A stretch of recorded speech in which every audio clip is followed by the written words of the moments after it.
the Egyptian trade relations, Egyptian-Kenyan trade relations are like been growing, as you heard from the speakers, for the past 5 years, really fast.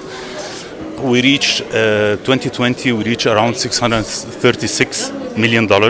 We have a $1 billion target to reach. I think we're heading in the right direction, because even during the COVID year, we witnessed a growth in the volume of trade. 2021, we don't have the figures of the entire year. We have the figures of the first half. There is an increase in the volume.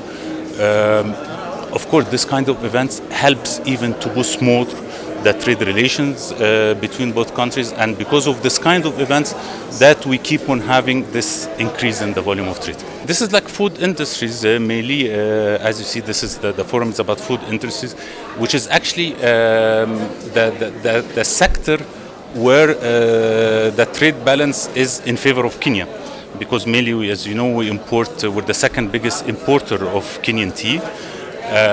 So actually, in this particular sector, the trade balance is in favor of Kenya. But anyways, this kind of event is to boost trade, and it's mainly in the food industry sector. There are figures that were given by the Minister of Trade, but generally what it means is that the trade balance between Egypt and Kenya is in favor of Egypt, meaning that we are importing more from Egypt than what we are exporting into Egypt. And this forum, one of the objectives that is seeking is to ensure that we are trying to bridge that gap, so that whatever that we are importing from Egypt, we have a similar amount or close amount of what we are exporting into Egypt. So even the Egyptians who are here, they are not only coming to export into Kenya, but they're also coming to import Kenyan products. And that's why we brought so many of our members, more than 50 members from the Kenya National Chamber of Commerce and Industry, who are going to have a B2B discussions. And this is a follow-up of an event that we held in July last year, where we took 87 business people to Egypt, and they were able to have interaction and discuss. They have been closing deals.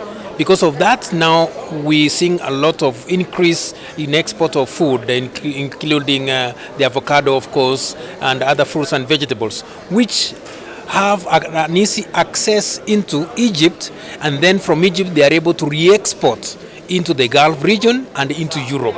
So Egypt is a very strategic market when it comes to exporting to those other neighboring countries. What I know the objective of this, and that's why we partnered with the Food Export Council of Egypt, is that we are looking at increasing our exports into Egypt.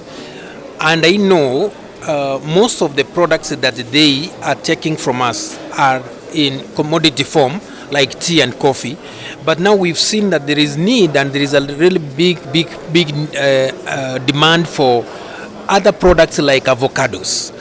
We have companies in Murang'a, we have companies in Nyeri, I've seen them here, I've seen companies from Kisumu here who have different products with which we want to really ensure that we are able to push those products into the Egyptian market, and that is exactly what we are targeting. So we want to narrow down. Our objective this year and the years to come is to narrow down that trade imbalance and be at 50-50, or at worst maybe 45-55, so that we don't really have to like we are importing so much.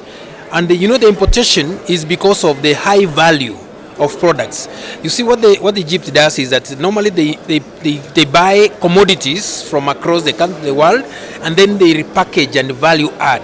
So we're also encouraging our business community to add value to whatever that we're having, so that we can even get more money for the little products that we sell.